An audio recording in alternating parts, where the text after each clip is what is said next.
বুঝলাম না অনেক আল্লাহ প্রকাশিত হওয়ার জন্য আল্লাহ সিদ্ধান্ত নিলা দুনিয়ার জমিনের মধ্যে খলিফা বানাইতা, মানে আদম জাতির আল্লাহ বানাইতাম, আদম জাতির আল্লাহ বানাইতাম। আল্লাহ ফেরেশতাগণের কইলা আমি আল্লাহ সিদ্ধান্ত নিছি গিয়া ওয়া ইয ক্বালা রাব্বুকা লিল মালাইকাতি ইন্নী জাইলুন ফিল আরদি খলিফা।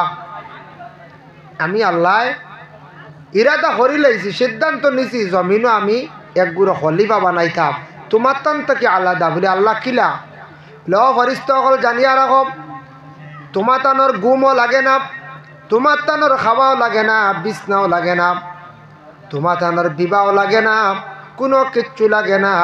তোমাদের বিপরীত তোমার তান থেকে আলাদা একগুড়ো জমিনও আমি আল্লাহ বানাইম আদম জাত। দেখতে এরা প্রকাশ্য থাকবা, এরা কিন্তু আমি আল্লাহ একজন আছি বলিয়া সব সময় আমার তারা গুণগান করবাম। আমি সিদ্ধান্ত নিছি কি আমি বানাই লইতাম আদম। ফেরেশতাগণে এক বাক্যে কইলা ক্বালু আতাজআলু ফিহা মান ইউফসিদু ফিহা ওয়া ইয়াসফিকুদ দিমা ওয়া নাহনু নুসাব্বিহু বিহামদিকা ওয়া নুকাদ্দিসু লাক। ফেরেশতাগণে জানায় আল্লাহ আমরা আপনার কাছে একটি আবেদন রাখি, আর আপনি দুনিয়ার জমিনের মধ্যে আদম জাত বানাইবা, ঠিক আছে বানাকুয়া, এরা কিন্তু জমিনের মধ্যে ফসাদ করবা, দাঙ্গা করবা, লড়াই করবা।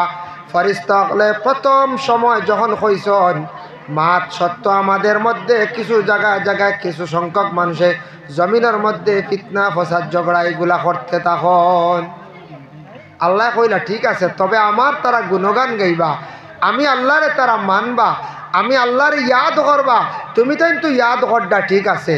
তখন আল্লাহ সিদ্ধান্ত নিলা গিয়া ফরিস্তা বানাই লাইতা, মানে আদম জাত বানাই লইতা। লম্বা আলোচনা আইনু আমি তোরা আদমর মাত আনতে লাগে, আরম্ভণি তোরা আদমর মাত আনিয়া আমার মূল বিষয়ত আমি যাইতে লাগে।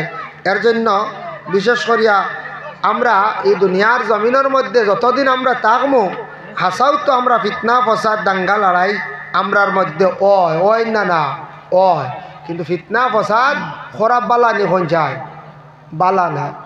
ও আল্লাহ কইলে আদম বানাইলি আর আমি তে বানাইবা কিতা দিয়া বলে তোমার তান্ডে বানাইছি আগুন দিয়া, আর আমি এরারে বানাইমো মাটি দিয়া।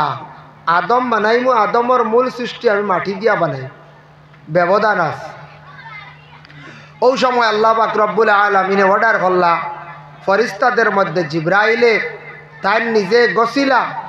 তাফসিরে জাবিরির মধ্যে লেখছেন, বগবী কিতাবও লেখছেন যে জিবরাইলে আজরাইলে কইলা বলে ও আল্লাহ আমি নিলাম দায়িত্ব, আমি আদমর মাটি আনি আর গিয়া বলে যাও মাটি আনো কি যাও।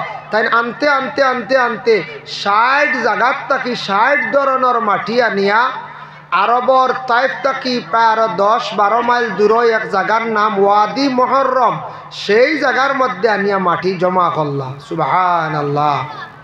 আদমর হায়া আদমর বডি বনল খানো ও দুনিয়াত এই জায়গার নাম হইলে ওয়াদি মুহররম।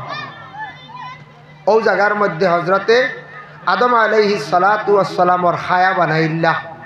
লম্বা আলোচনা আর বনি গেল কিলা বললো এটা বহুত মার বানানির পরে আল্লাহ পাক রব্বুল আলামিনে হজরতে আদম আলাইহিস সালাতু ওয়াস সালাম রে আল্লাহ কি করলা বেহেশতর মধ্যে নিয়া রাখলা, বড় সম্মানে রাখলা।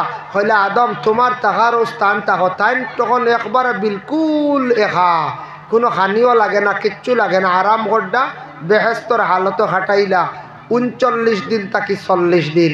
৪০ দিন যখন পূর্ণ হয়ে গেল, ৪০ দিনের পরে আল্লাহর যাতে সেই আদম তাকি মা হাওয়া আলাইহাস সালাতু ওয়াস সালাম রে আল্লাহ সৃষ্টি করলা। মা হাওয়ারে আল্লাহ সৃষ্টি করে নিছ, সৃষ্টি করার পরে হাওয়ারে আনিয়া আদম রে দেখাইতা